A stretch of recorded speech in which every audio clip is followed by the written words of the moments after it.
Welcome to the first episode of our Monster of the Week series, everyone.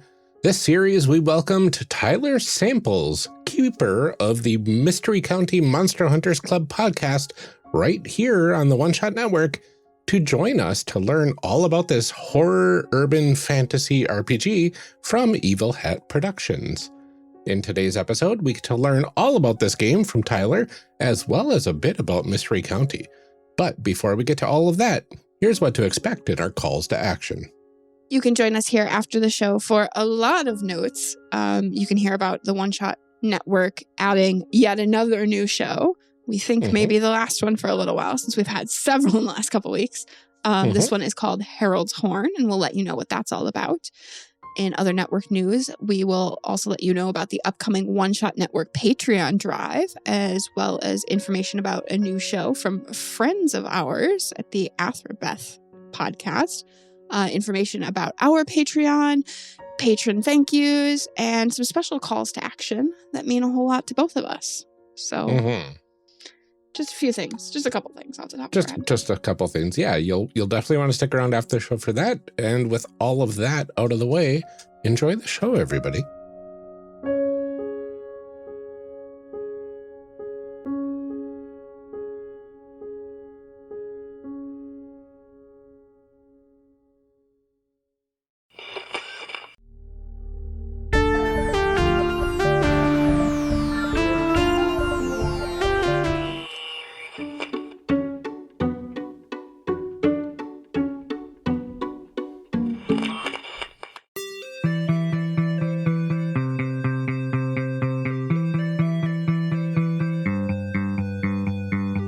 Welcome to Character Creation Cast, a show where we discuss and create characters, the best part of role-playing games, with guests using their favorite systems. I am one of your hosts, Ryan, and this episode, my co-host Amelia and I are excited to welcome Tyler Samples, the keeper on the Mystery County podcast, to talk about the system that they generally use to make their show, Monster of the Week, a PbtA game that lets you play out your favorite X-Files, Buffy the Vampire Slayer, and other similar style shows and stories. Welcome to Character Creation Cast, Tyler. We are so glad you could be here, especially on such short notice. Thank you. Oh my gosh, it's my honor. I'm so glad to be here. Can you tell our audience who you are, your pronouns, what sorts of things you're working on, all of the good information? Sure. And some bad stuff, too, if you want to throw that in. That's you know what? Honestly, if you dig deep enough, all of the good is the bad. So I welcome people. Just don't do a Google image search. My name is Tyler Samples. My pronouns are he, him. Stuff I'm working on right now, we're doing the Mystery County, full name, Mystery County Monster Hunters Club podcast. You can find it if you type in Mystery County, and that's what I recommend. Other than that, I'm in grad school to be a therapist. So that's taking up a lot of my time right now. And you could find me on social media at my name without vowels, so TLRSMPLS. But I don't post, and now ethically I'm not allowed to as a therapist. So I have all of my stuff locked down. So you can look, but you won't find it. Exactly. And if you do find, then you're a little sneak. And kudos to you. Yeah. A little adventure for you in your spare time, everyone. Exactly. Amazing. Well, let's go ahead and get into this, and we'll start by discussing what this game is all about. What's in a game? Okay, Tyler, what are the core concepts as you understand them of Monster of the Week? Okay, Monster of the Week is so it is powered by the core concepts is you're using 2d6 as your only form of dice that you have. You have stats. They're limited to 4 or 5 categories, depending. It's a very basic. It's a very slim margin of change.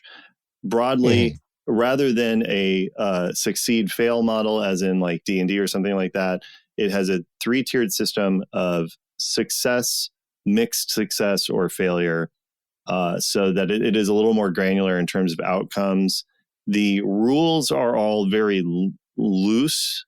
It is heavily about reactions and sort of creating improvisatory moments. The biggest thing to know with Monster of the Week as written is each player probably is only actually going to be rolling 3 or 4 times a session. It is really not focused around the rolls, like as opposed to in other RPGs where everything is dictated by the dice. In Monster of the Week, the form follows fiction. So it is a thing where if you have somebody knocked to the ground, you don't really need to roll to hit them because, like, of course you'd be able to hit them. So there's a ton of agency and pressure put on the keeper to adjudicate what makes sense and what doesn't, and then do that. And then the rolls are kind of a release valve to allow for the introduction of random elements, or if the keeper is like, I want this just to be an impartial thing just to see what the outcome is. The rolling in Monster of the Week is to juice the story. And if the story doesn't need juicing, you don't need to roll. And then conceptually wise, you are always, every time you play, you're starting a new mystery and you're going through a very traditional quote unquote Monster of the Week experience, which is rooted in all of the different supernatural TV shows. And I would argue Star Trek's and sci-fi shows and such that we have. Oh yeah, Star Trek's a good pull. Yeah. Which I've never seen a sci-fi Monster of the Week thing, but it could very easily. We'll talk about it later. But that would be pretty interesting. Well, I mean, let's go right into that, because that's our next question is, what sort of setting would you play this game in? So I'm interested, first of all, for listeners who haven't listened to Mystery County, me. Yeah. And what kind of setting you're playing in, but then also, what does the game tell you to do? And also Star Trek, discuss. Yeah. So Mystery County, is not surprisingly set in Mystery County. We took the stance of kind of doing a hat on a hat when it came to our setting, because our setting is very explicitly currently in the year 2007, in an alternate reality where there is a 51st state. This 51st state is the state of Superior. It's what would in our U.S. would be the Upper Peninsula of northern Wisconsin and Michigan. It's technically ours, but that's fine. Michigan can have it for now. Yeah. Well, in this reality, there was like a very big push in the 60s, and they separated into the state of Superior. Yeah, honestly, good for them. 100%. Yeah. And one of my favorite things is canonically, we have not set how many states there are, because there are a few things. We know that California has divided into 3 states. That's known. But we're leaving it open because I refuse to tell Puerto Rico what they decided. So that is a thing that I'm curious that is what's going on with DC then too. With DC, we did decide DC is a it's state. A state now. Okay, good. Yeah, good for them. There you go. Good for them. So the senatorial map is all over the place. The political implications are really massive. Interesting, and not the focus of our podcast in any shape or form, other than that Joe Lieberman is the president in our timeline and nobody enjoys it. Right. So that's our broadly. So our setting is a very small, kind of isolated Midwestern town in the northern Midwest, and it follows a group of teenagers and their friend, who is the high school janitor, who also is secretly, although secret is a stretch, she's pretty open about it, is a semi-professional monster hunter who teeters between utter incompetence and being the most, essentially she's an incredibly good monster hunter, but an incredibly bad interactor with children. And so she just can't kind of get her bearings on the situation. I think that's like most school custodians we've ever met, though, really. 100%. Like, they're terrible with children, but excellent at monster hunting. Yeah, I think my favorite, so we were talking about it recently of like how we would describe the show. And then somebody in our Discord gave the best answer, which is Mystery County is the magic school bus if Miss Frizzle was a monster hunter. And it is that level of incompetence and like doubling down on like oopsies that just go out of control, but somehow it all wraps up and nobody gets hurt. Yeah. Get messy. Yeah. So Pull a exactly. And we flamethrower out of get your very pants. messy. Yes. Yeah. A lot of I think as flamethrowers. long as nobody sues at the end, it all went fine, right? 100%. Yeah. Yeah. And then we very loosely are always finding ways to make the town at large forget or misremember or have an alternate context for what all of the crazy supernatural stuff that just happened. But more broadly, so that's where we play in, is that world. It's very stupid. like we because it's all improvisers, we do not play into the strengths of Monster of the Week very well or very much at all. I don't think my cast has ever sat down and solved a mystery or a Monster of the Week plotline without utterly deconstructing and going somewhere else instead. Right. So, I did get to meet a few of them last week when we recorded for Chimera, and you have your hands full. Yeah, they're all geniuses in their own way, Lovely people. Very lovely, and I tell them that all the time, just through a forced grin. The settings wise, though, if you're looking to play Monster of the Week, the main thing that I would say is it is very modular. You can apply it in a ton of different things. So sci-fi, it would be pretty easy to do a Star Trek Monster of the Week. You'd need to change the names of the different playbooks, the different character sheets that you would use.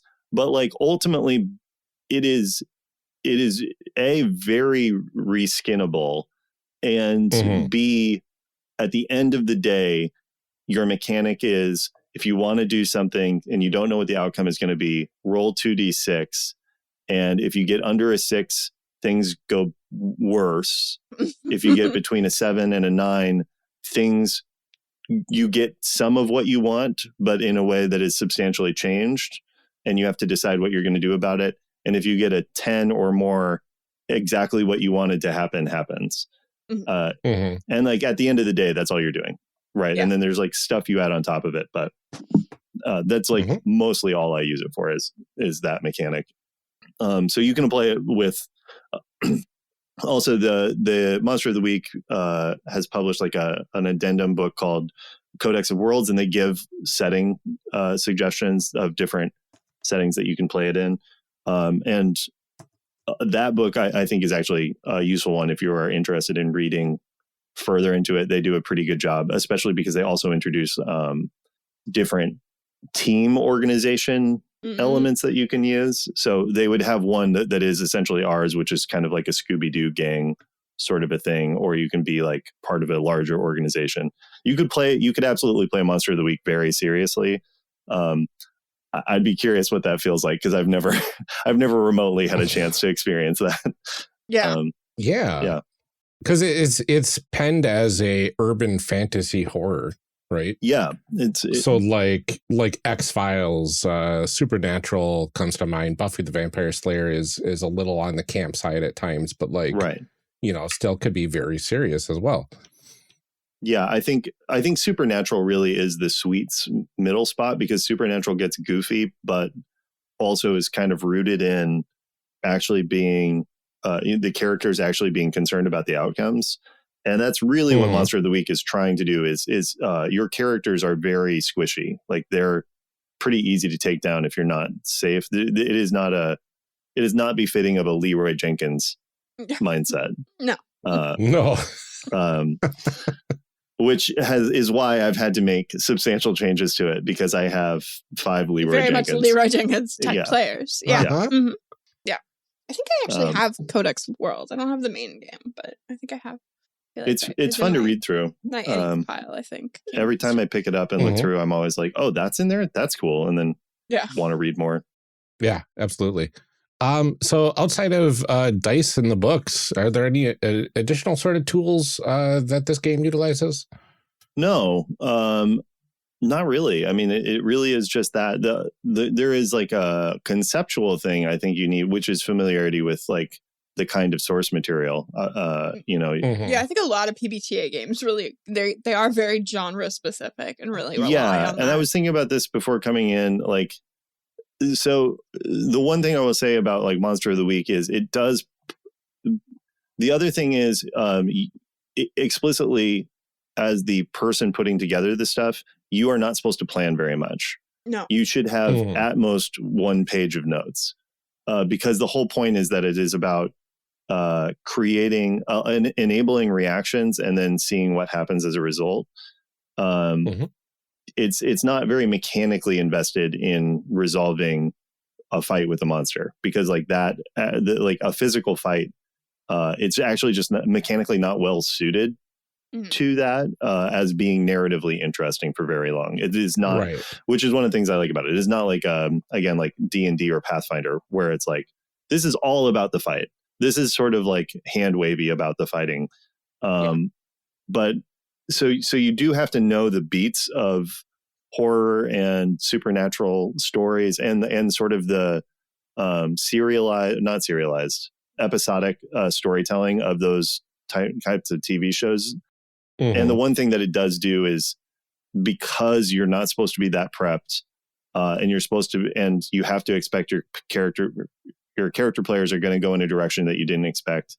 You need to be ready to rely on tropes and stereotypes and safely, like you need to be ready for when they go into a shop to just play the most stereotypical monster of the week style NPCs. Like, it's the equivalent of like, you always have to be ready to play the guy that found the body in like Law and Order, or the person who's like moving boxes while the cops come and talk to them. Oh yeah, And the more every you can actor's first starting role on Law and Order.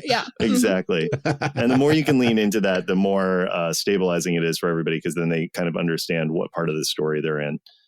You don't have to. It's just like that is as written, that is going to help your Monster of the Week experience. Yeah, I do like the thought of, you can't come from like, oh, I only know Star Trek, I only know police procedurals, I only know the X-Files, and you can play the same game with all the same similar vibe, because there's a lot of shared tropes between 100%, all of those. Yeah.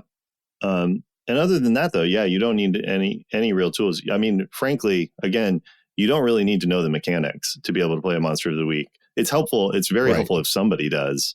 But like, we have guests pretty frequently, and I the only thing I tell a guest is like, if you want to do something, tell me what you want to do, and I'll figure it out. And then I'll be like, I usually give them their stats in the moment. I'll just be like, you seem pretty smart, so roll and add a 2.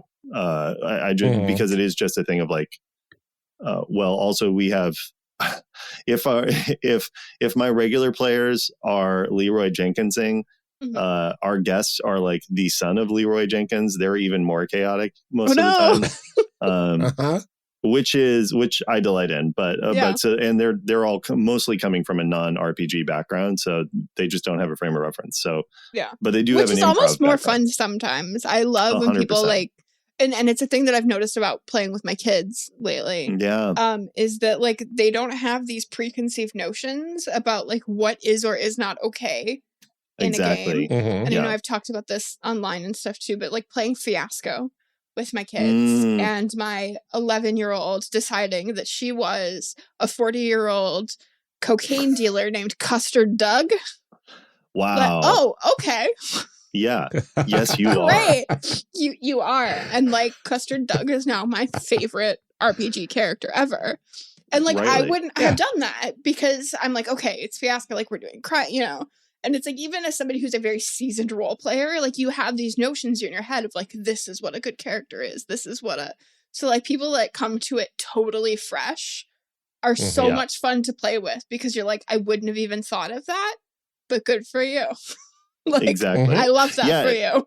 Yeah, exactly. And the only thing that I find within that is like, as long as the person then commits to the reality of the silly reality they've created, like it always works out. It's fine. Like, if you're Custard Doug and you really are invested in dealing cocaine, then you're like golden. You can follow anything anywhere. It's when that becomes, when they don't believe in what they're saying, that then it's hard to pin things down. Yeah. And that goes with the game as a whole, is like, if you don't feel like you're at risk or threatened in any way, then there's no narrative tension. And without that, you can't move stories along. Unfortunately, the game has written mostly that narrative tension revolves around physical safety. Yeah. That's like really the main lever that keepers have, which I find to be the least narratively interesting lever. So you just like throw in your own things then, or you just like, I've hacked our version of Monster of the Week pretty heavily. There's another PbtA powered by the apocalypse. Sorry to use acronyms, but everybody probably knows at this point, especially on this podcast. There's another game called Masks, which is a teenage superhero game. It's very fun. They have a whole system of emotional conditions that, especially because we were playing teenagers as well, I was like, what is the most compelling thing for a teenager is being overrun by emotions. Like having been a teenager and now having children who are teenagers, I think that like that is honestly like a bigger motivator. Like physical 100%. damage, they don't care.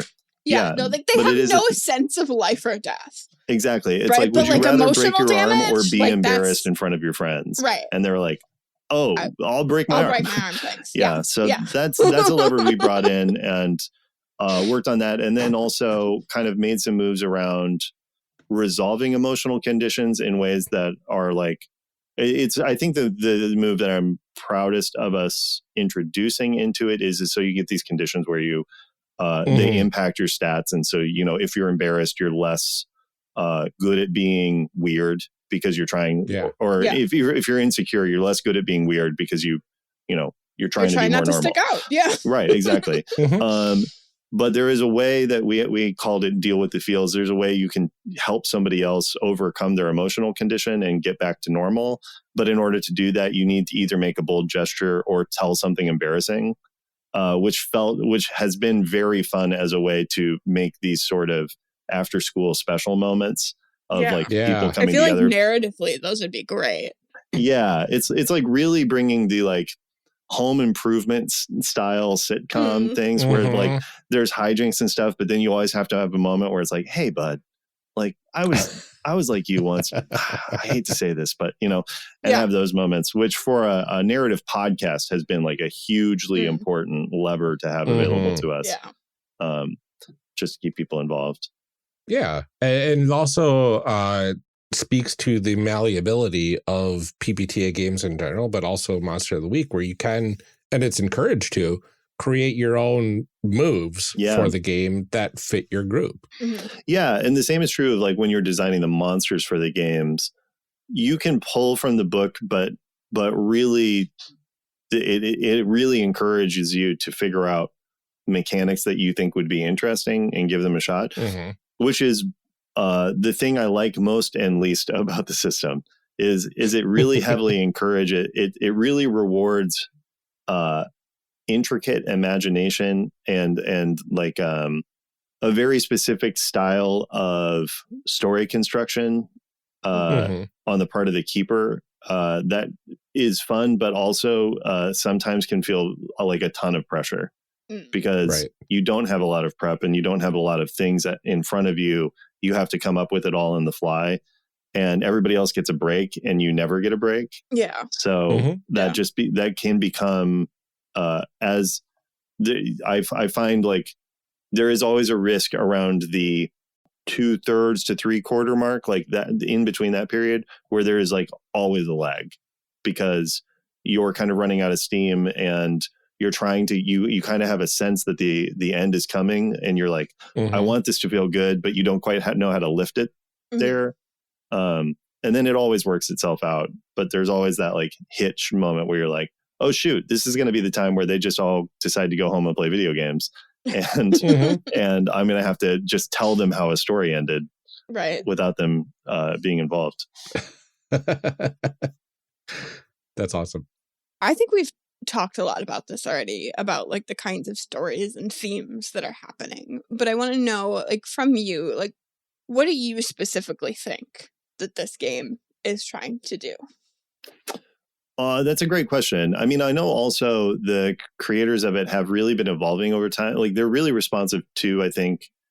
So the format lends itself very well to podcasts. You have to modify it to make it interesting, but essentially, you're able to make it, if you want, you can make every week its own story. That's pretty tight, but it lends itself to small arcs. Yeah, I mean, it's clearly like based on that sort of like episodic television kind of a thing, and I think exactly doing that with a podcast then makes a lot of sense. Yeah, and so there's a lot of Monster of the Week podcasts relative to its sort of footprint within the RPG space, and the creators are really attentive to that. Like I think they take a lot of note of what's working and what's not working. So they've been updating it.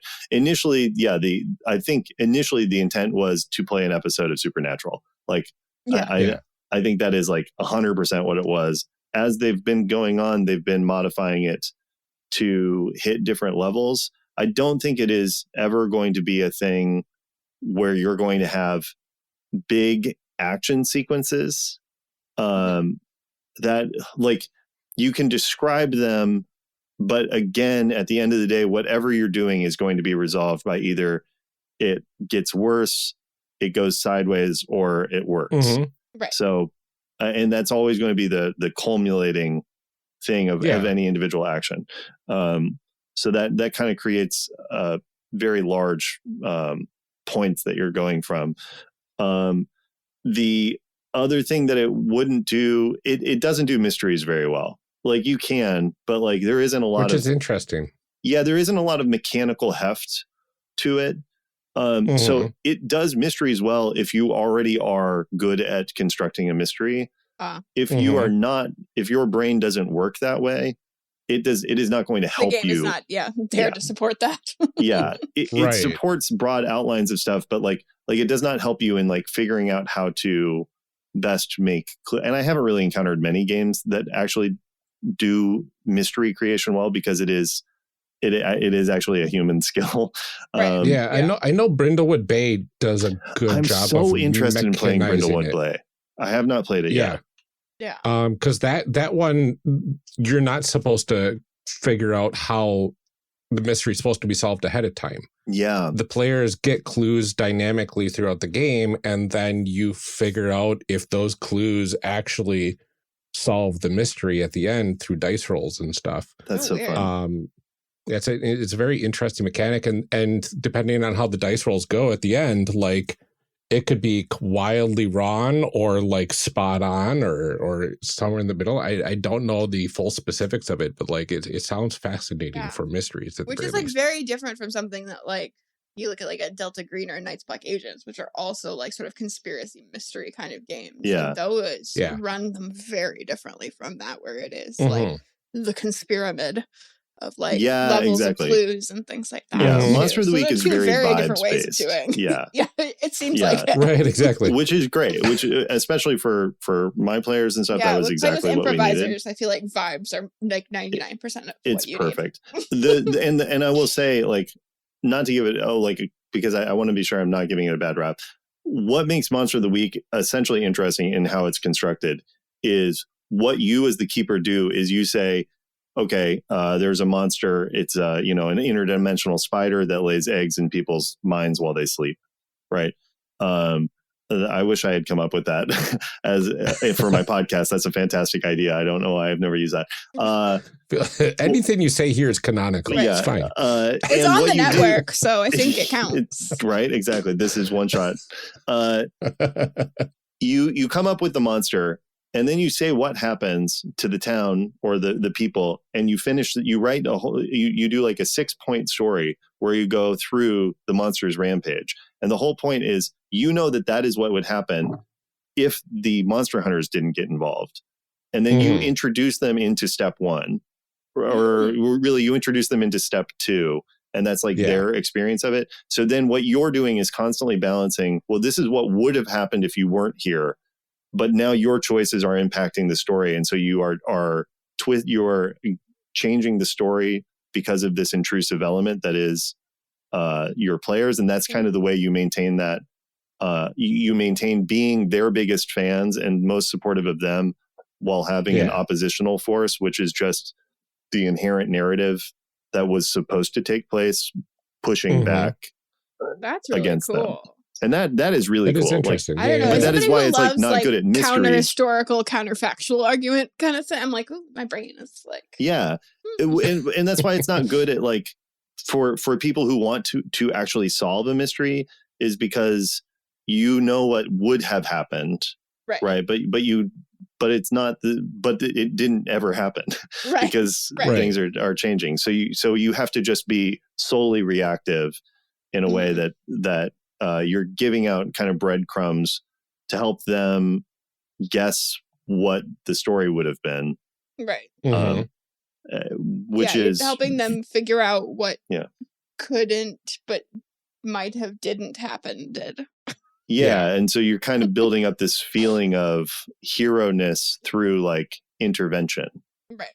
Right. Which is great. I mean, and also is how Monster of the Week stories work. Yeah. Yeah, exactly. Like one of the most memorable like X-Files episodes I can remember is there's like some sort of weird thing that's going on in the town, and it's causing people to effectively perish through something happening in their ears. And was it one spider guy eggs? figures if I drive west, it stops hurting.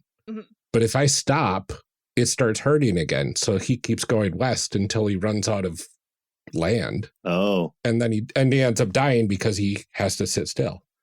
I can't remember why it was happening, but like this episode. it's like I'm this, like on the edge this of my whole seat. thing What's of gonna like happen? the heroes are trying to prevent the bad stuff from happening, trying to mitigate it, trying to push it off as far as they can until they fully solve the mystery. Like, what if they don't solve the mystery, and then that kind of like it continues to happen? Yeah, I think so much of that genre is like, okay, what do we do in damage control while we try and figure out the answer? Yeah. So that's actually what it is. When I say it's not great at mysteries, I mean it's not because it is that. It is not great at solving something that has already occurred. Right. Like it's not great at whodunits, but it is good at exactly what you're saying, like damage control and intervention to prevent an upcoming threat, which is just I just wouldn't classify that as a mystery necessarily. No. I would classify that as threat abatement. Problem solving. Yeah, exactly. And it does that pretty well. Like that is fun. I mean, I imagine again, my cast is almost actively allergic to solving problems, or they are problem makers. Actually, they are troublemakers, or they are, bless their hearts, they will just say, "Oh, okay, I fixed the problem," and for like a while, I would kind of like push back, and now I've been like, "Oh, I'm really curious to see what happens next." Then, if you just announce that the problem's over, is like, okay, then what? Who are you have to keep going. Senate? Come on now. Yeah. So we've been playing inside of that now, and it's very fun and silly to just follow a narrative that should have ended. That essentially they end the narrative 10 minutes in, and then we have 40 extra minutes of story. Has become a very fun space for me to play in, because it's like you get to all of those stories that start at the happily ever after is like always a fun thing. Yeah. Hey, absolutely. Well, and I like that you found a way to be like, oh, okay, like sure you did, honey. Like I'll let you say, like, without stopping them, because there are GMs in a lot of games that are like, no, you didn't do that though. Yeah, because that goes off the rails of what I have. Even in a minimal prep game, like that doesn't work with what I have planned. But I do really appreciate that you found a way to be like, oh, okay. Yeah, well, let me just write that down. Today at 10:30, you said. Yeah, exactly. It is. I'm this sure thing that of won't like, bite you in the butt later. 100%. Where it was like, I would get anxious about like, oh, but you're solving it too fast, and then was like, who cares? It's the same as it's the same as like if they're fighting a monster and they're like, okay, great, I killed the monster, and it's like, oh no, but that's not fun. So instead, I'm going to make you fight the monster for a half an hour when you already said you did it. It's like more fun to be like, great, yeah, you immediately killed the monster. and now you have a body to dispose of. Like, what do you do now? Like being like, cool, what are the ramifications of the fact that you were so good at this? Right. Is more fun to explore than to try to like put leashes on people and try to restrain them back to hit what you were expecting. I think it leaves some of that room too that you have like with kids who like rush through their homework too, of like, okay, like you got it done, but like did you though? Right. Like, did you really do it? Did you do it correctly? Yeah. Did you know? It creates its own new stories. It's where it's like, oh, actually I love this. This is great. Yeah, and also like another trick that I've seen you pulling a lot, Tyler, is humanizing the monsters.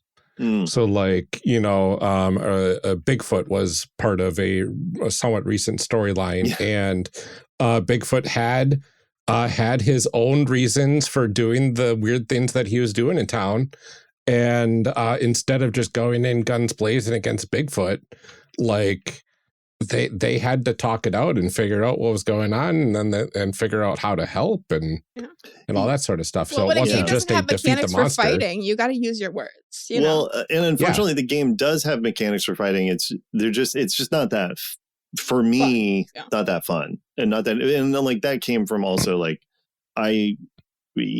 you know, after like 2020 and George Floyd stuff, which was right around when we were starting our podcast, it was like, man, killing the outsider or killing the other does not feel fun to me at all. And having that be the motivation, it feels really hard, which is why also our podcast doesn't have police. We canonically, they abolished the police in Mystery County, at least, which was also nice because that within Monster of the Week, law enforcement is kind of a presumed element, but law enforcement also is like if you're playing it out logically, it would be like, well, law enforcement would always be involved and you would rarely be involved.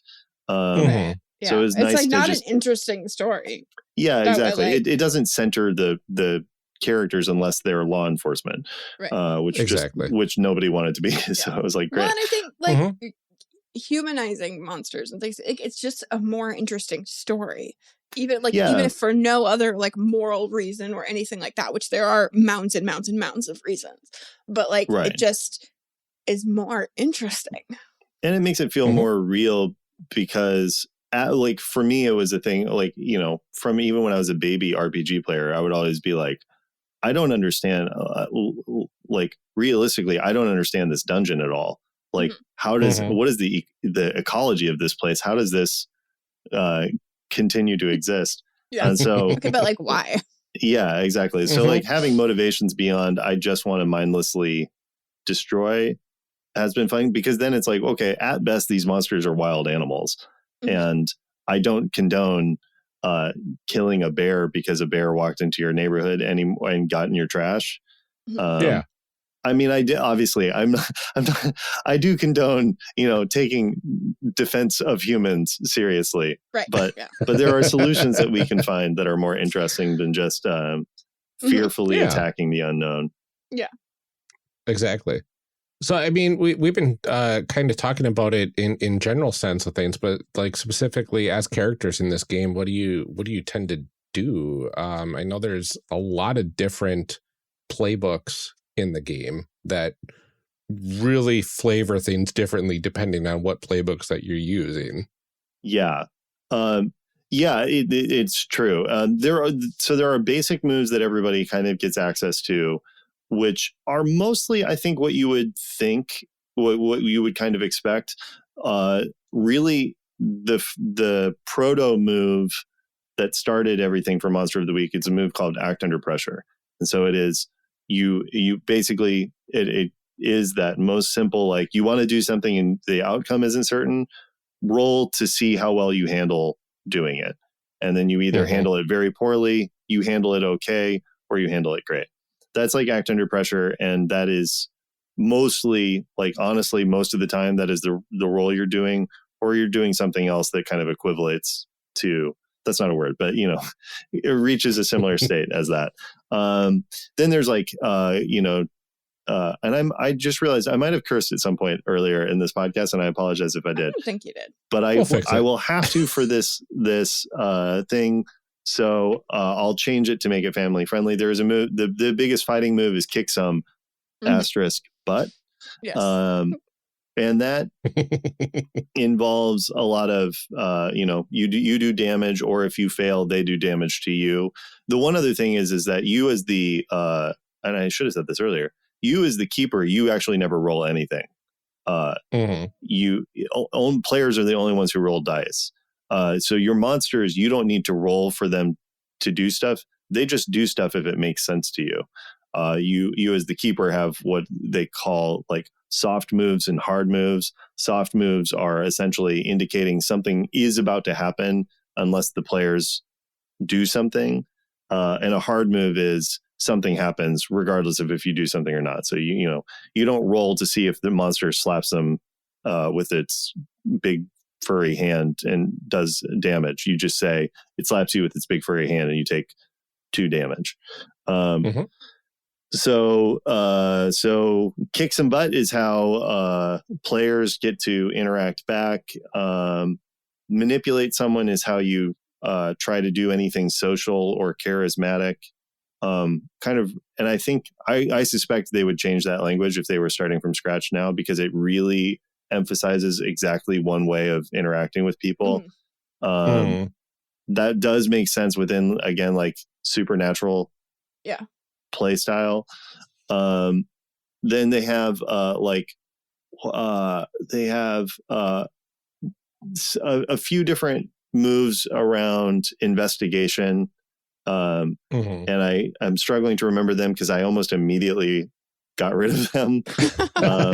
There's a investigative mystery, read a bad situation.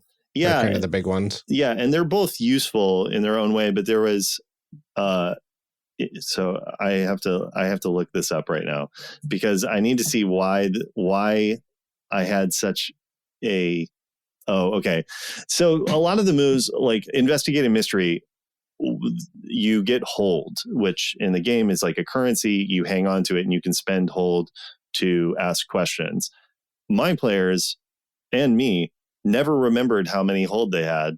It is a currency that I find to be not useful at all, because it is just a little thing that you have to remember. And as a mostly neurodivergent cast, that is awful. So, I'm sorry, you want me to remember something that happened 5 minutes ago? Yeah, exactly. Or even worse, you want me to remember something that happened last week? Oh gosh, yeah. No. Like, no, thank you. And so even using tokens and stuff like that doesn't work playing week to week, because you can't, unless I do leave things out on my desk all the time, but I would have forgotten what they were for. Yeah. And also the investigative mystery has very specific questions that you get to ask. So it does a good job of limiting your involvement. Like you can't just get an answer that is like, what's the answer? Like, what's the solution? You have to ask more specific things. But I just didn't find it to be, I actually find it more interesting if a character or a player is like, hey, what is this? Giving them as much information, being as honest and direct as I can, being like, here's everything. Like, if there's any chance that you would know it, here's everything you know. I'm more interested in what you're going to do with the information than stymieing you and trying to get it. It just slows play down. So we don't really use read a bad situation or investigate a mystery for that reason.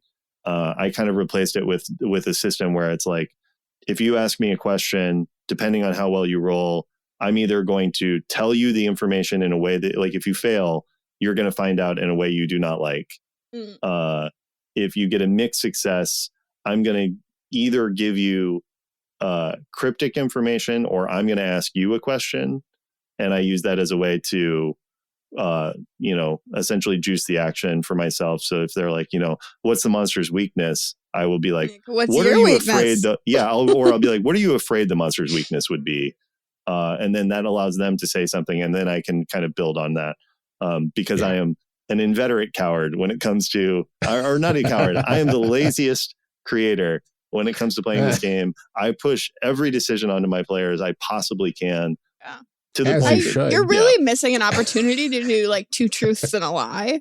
Ooh, now that is That is really good. It's like, I'll give you I'll give you some information, but I'm not gonna promise it's right. Right, exactly. Which is the thing, like I've toyed with, like but again, my mixed, players, the problem is if they follow the lie, you do kind of to make it real at some point. Then, yeah, right. So much of it is made up to begin with. It's like you have to go where they take you. Right, exactly. So if they go down a false path, it can be hard to it can be hard to satisfy any conclusion down there because you just don't want anything to ever be a dead end. Right. You don't want to waste an hour potential of play time and play. Yeah. And whichever ones they don't Right. follow. Yeah, exactly. So we use those, and then the other moves. So basically, mostly what you're doing in Monster of the Week is exploring and kind of you're kind of looking at shadows and trying to get your bearings, and then getting jumped. and then trying to make your way out of it. You're really trying to make it be tense as much as you can. It's a lot about reacting to what's happening around you and trying to mitigate the consequences. Because at the end of the day, Monster of the Week is always, you are in a story you are not expecting to be in. Like you just showed up into town and discover that a story is already unfolding. What do you do about it? And sometimes you can use magic. And then Monster of the Week also has modified things where, so you have a weird move where you can use magic to do different supernatural effects. And you can also get alternate weird moves that let you be like a telepath or a telekinetic or very good at following your gut. Different things that just allow you to be weird if you don't want everybody to be a magic user. Right. But again, originally it is your Winchester. So everybody has some magic and some butt kicking ability kind of just built in. Well, because otherwise the game would be boring for that one person who doesn't have anything. Although we do have one character who... Also Steve is here. And also Steve, We do have one character who canonically we have now decided can never do magic. And so we do have a permanent Steve. But also it's played by Jeff Murdoch, who if you give Jeff a chance to be a 2, he will find a way to be a 1 instead. Like his goal is to be as abased as possible a character. So being like, you can't do magic, he's like, okay, great. Let me tell you other things I can't do. And that's this is putting so many pieces together for me after having met Jeff last week. Exactly. He is in a race to the bottom. Norm, who goes by Al. Norm Al. 100%. And it's a delight. It's so fun. That makes so much sense. Jeff is a delight. I don't know, like our listeners probably will not have heard any of that Chimera stuff when this is coming out, so all of this will make no sense to them, and Ryan can probably cut it. But you have connected so many dots for me. Check out the One Shot Patreon. There will be a session 0 for that Chimera session where we find out all about Norm/Al and his unlikely compatriots. And how long it took Alan to figure out that was what Norm/Al was normal. To be fair, took me longer because I didn't notice until after he noticed. That's incredible. I thought it took me a while because it was like several minutes into it, and I was like have a laugh to myself, but don't let anybody know that I didn't hear it the first time. Well, how is Al short for Norm? That doesn't make any sense, but it's Jeff, so I wrote it off. Right. Exactly. That was my whole thought process. I was really glad to find out that I wasn't like the latest to the party. Jeff is hilarious. He's very funny. It's weird being in a podcast where every person is the funniest person. And then also being there and being like, thanks for having me, guys. And like I have no false humility. Like I know what I'm good at, and being the funniest is not it. I am very good at managing 5 people who are the funniest. But somebody needs to be like, that's why there is a straight man, right? It's like somebody needs to do that because otherwise it's pure chaos. 100%. Yeah. The funniest thing also is because you play NPCs and stuff, and you need to have, for any mystery or anything, you need to have people impacted. And the thing with my cast is if I introduce somebody who's impacted and is a nice person, they're immediately like, I don't trust you. Something's off about you. And they'll be like, you know what? Screw you, dude. And they start bullying because they're so like primed. Yes. They just start bullying. Honestly, that's the nice how people. you know you've reached a good point in your storytelling, I think. 100%. Like, it's a point that every RPG game reaches where like your players no longer trust you as a GM. To like, something's up here. And then you get to have the fun of knowing like nothing's up here. But I'm going to make sure that when it is, you won't know. The thing of that is, the only difference being I have actually never created a nice character who was with the intention of them being mean. They're just reacting to other DMs. Like, they're just reacting to previous experience. So I had one character who and this is why you're going to school for therapy then. Yeah, exactly. You're like, I got to figure this out. Something is wrong with these people. I had a character who I was like, oh, they aren't very academic focused. Like, they're not very lore centric in terms of like researching stuff. I'm going to make a research buddy for them who just does that for them. And they immediately bullied this kid and were like, you can never be part of our group. Like, we don't trust you. And it was like, okay, great. Well, he's still around.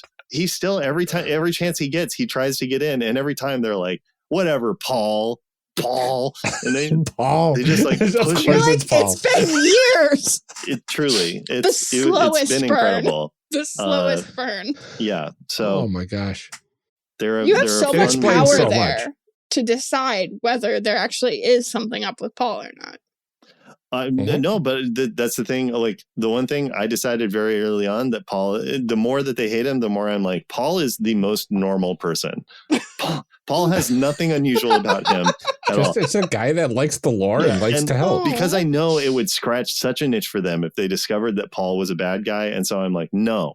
The one thing that is true in this world, I budged on Bigfoot.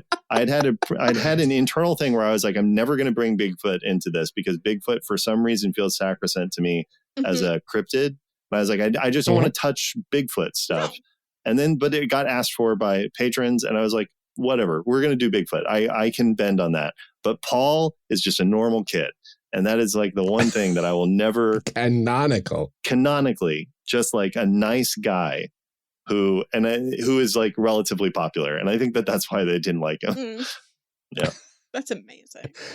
God bless him. God bless. Call to action. Yeah, like that. So this is another PbtA game. Yes. Which I don't remember if it's been a while or not a while since we've covered a PbtA game. It's been a little while. Yeah. There's so many of them. There are. I'm at a point now where I forget which games are and which ones aren't.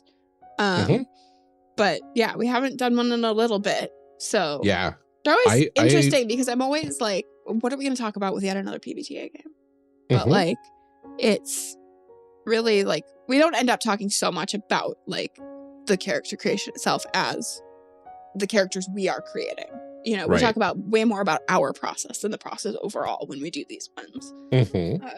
But still, there's a lot to go over. And, you know, we have 3 solid episodes of character creation this time. So absolutely. It went off the rails a little bit, but people will find out about that. Entirely. This is my fault. I apologize. Not really at the same time. Right. But no, I've been... classic non-apology. Sorry, not I apologize, sorry. but I actually don't, but...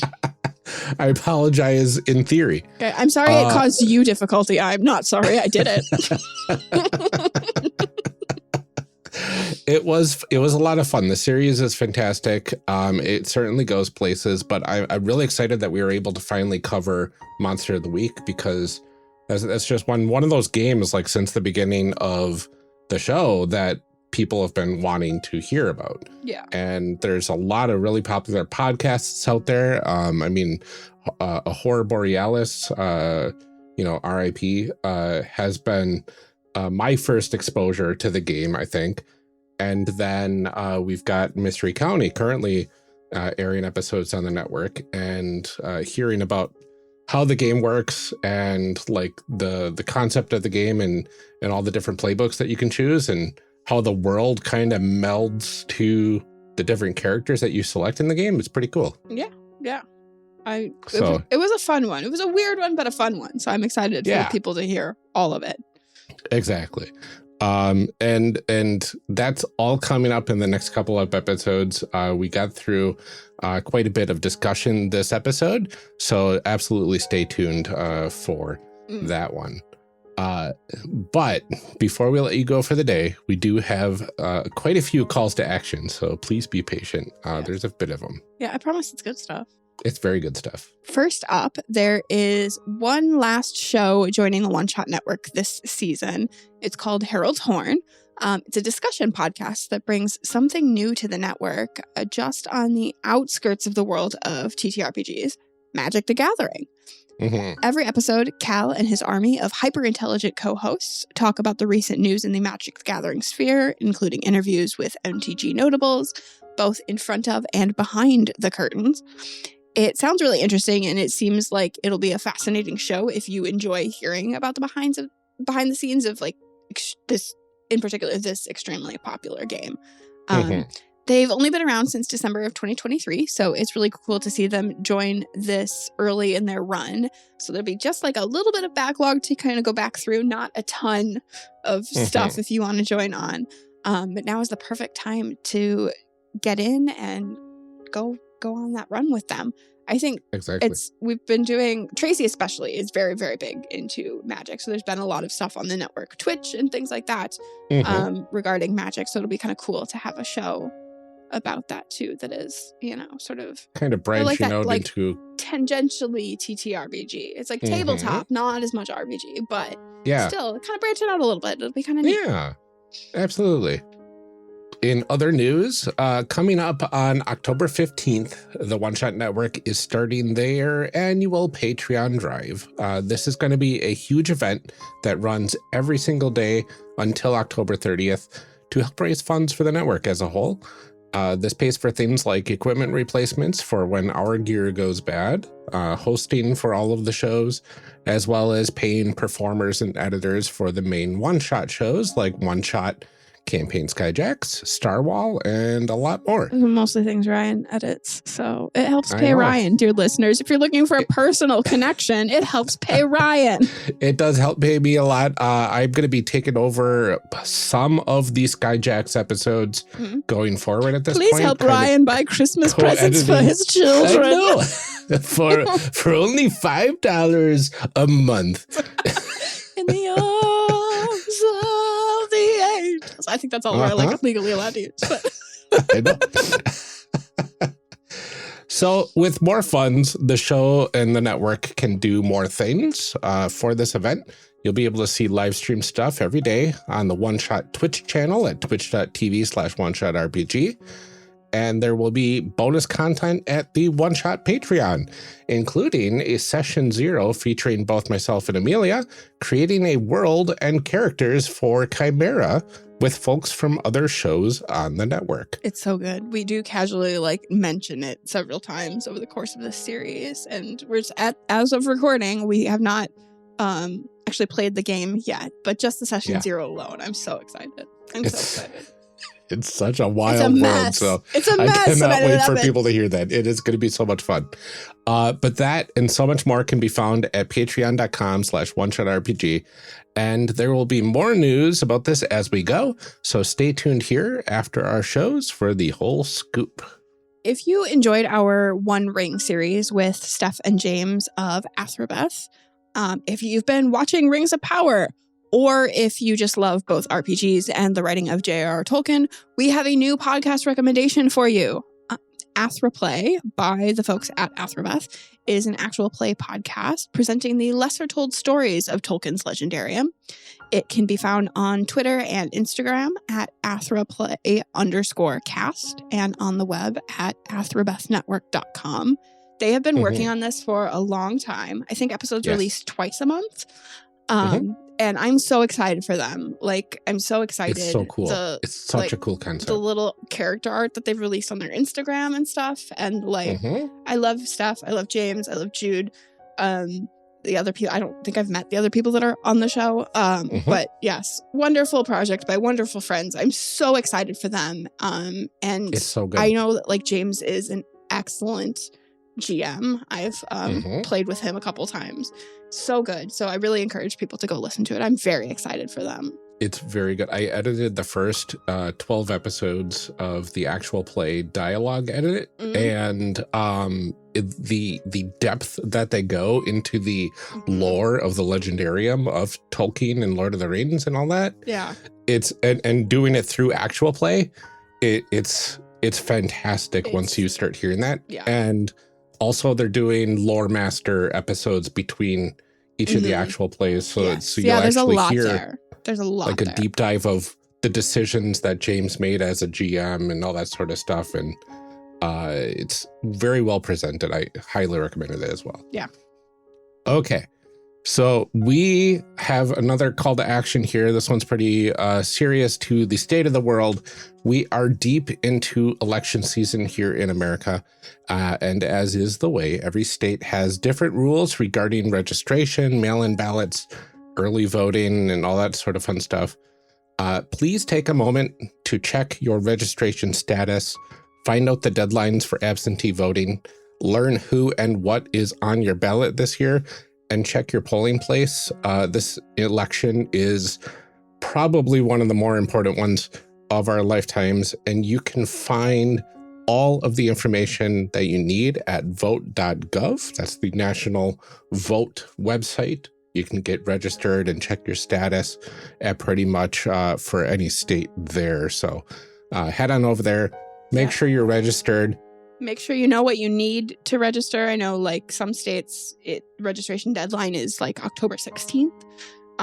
Some state, like, because I think in Wisconsin, that's like technically the registration deadline unless you're doing it on election day, because we have, you can vote or like register at the polls. So they're different. Like, it's just, they've made it so wonderfully, delightfully complicated, like a cute little scavenger hunt, but your life depends on it. So go check that out.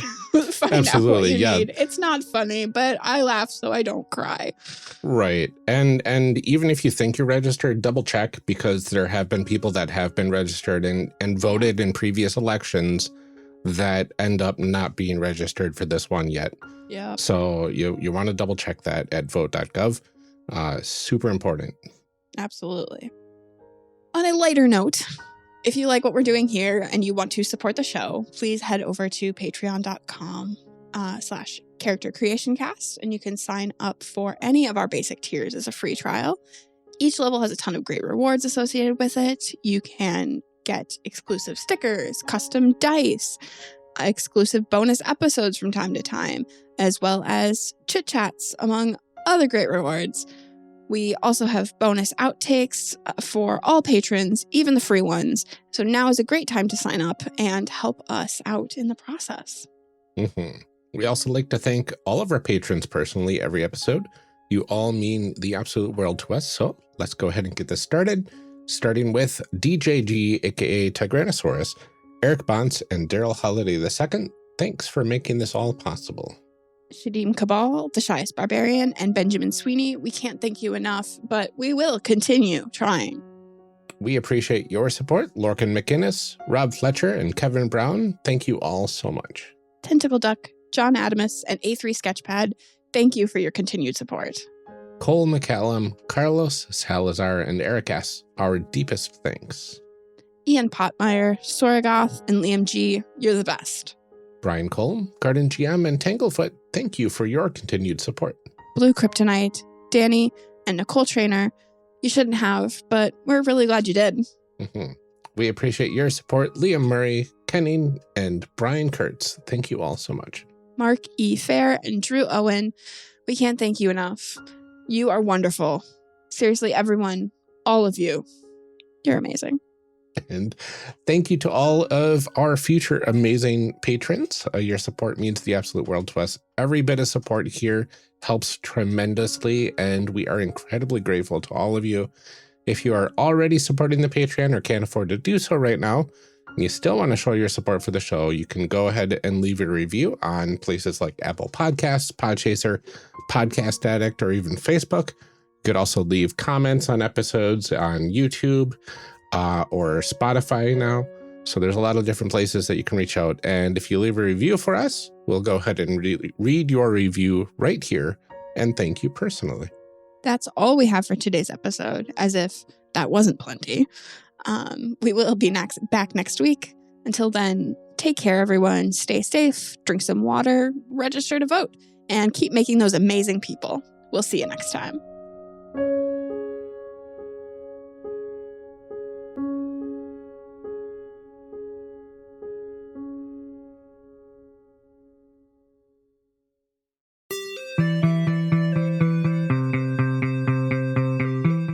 Thank you for joining us for part 1 of this character creation series. We'll be back in part 2, picking up right where we left off.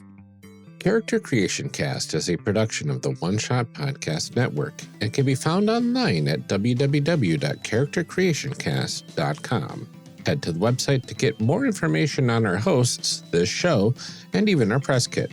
Character Creation Cast can also be found on Twitter and Blue Sky at CreationCast, or on our Discord server at discord.charactercreationcast.com.